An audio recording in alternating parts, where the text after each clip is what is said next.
Well, I've just left Craigellachie, and I was just thinking a little bit further about a couple about the railway and just kind of how I presented it. Because I presented the railway in a very positive light, and let's be clear, I still think of it in a positive light. But I'm a historian. My background is in Canadian history.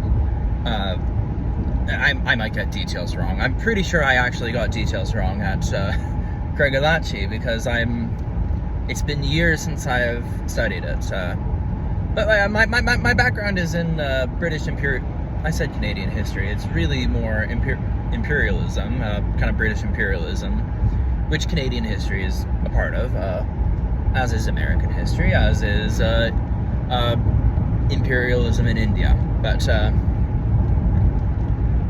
yeah, the reason I bring it up is that I think of the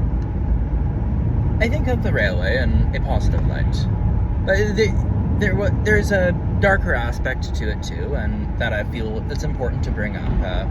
And you might hear me bring it up again tomorrow because it's a big part about Moose Jaw's history, which I grew up near about. And there's one group of people that I really would like to make sure is acknowledged in the building of the railway, because it was this group of people that came over from their home country to try and make a better life for themselves, and were treated horribly. They were discriminated against, they were abused, they were used for the worst jobs, like building bridges and blasting, and they died in the thousands to build this railway. And that would be, of course, the Chinese.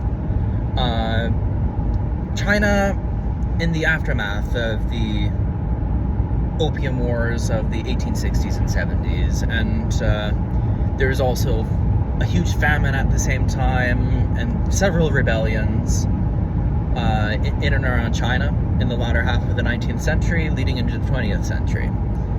And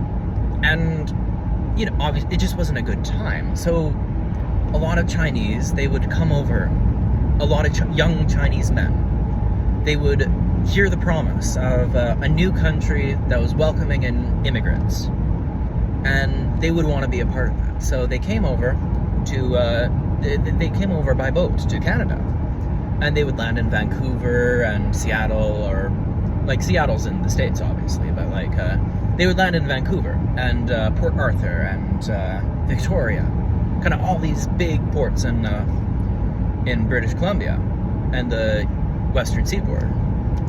And they would come and they would work, and they would they would be hired for about a quarter of what you would charge another person. And so, and they did it so that they could save up enough money to bring their families over with them to China. All these young men. And obviously some of them succeeded. There are still many Chinese families scattered across the entirety of Canada that are there because their ancestors came to build the railroad. But there was also untold tragedy involved in that. I just, the reason I guess I'm bringing it up is that I just wanted to make sure that that particular people group, because yes, engineers and architects and designers and politicians built the railroad, and they get a lot of the credit for it, but something that I just feel strongly is to look at history from below, as it were. Like, there's a history from above perspective, and then there's a history from below perspective, which isn't always talked about. So I just wanted to bring it up and give a little bit of education about the importance of the Chinese in building the railway. And yeah, I don't know, it's just a continuation of what I was talking about earlier on Craigellachie.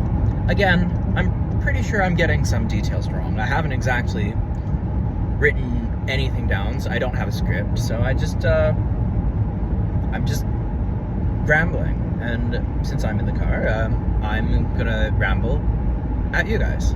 I don't know. It's just a thought, and I'll catch you all later. Cheers.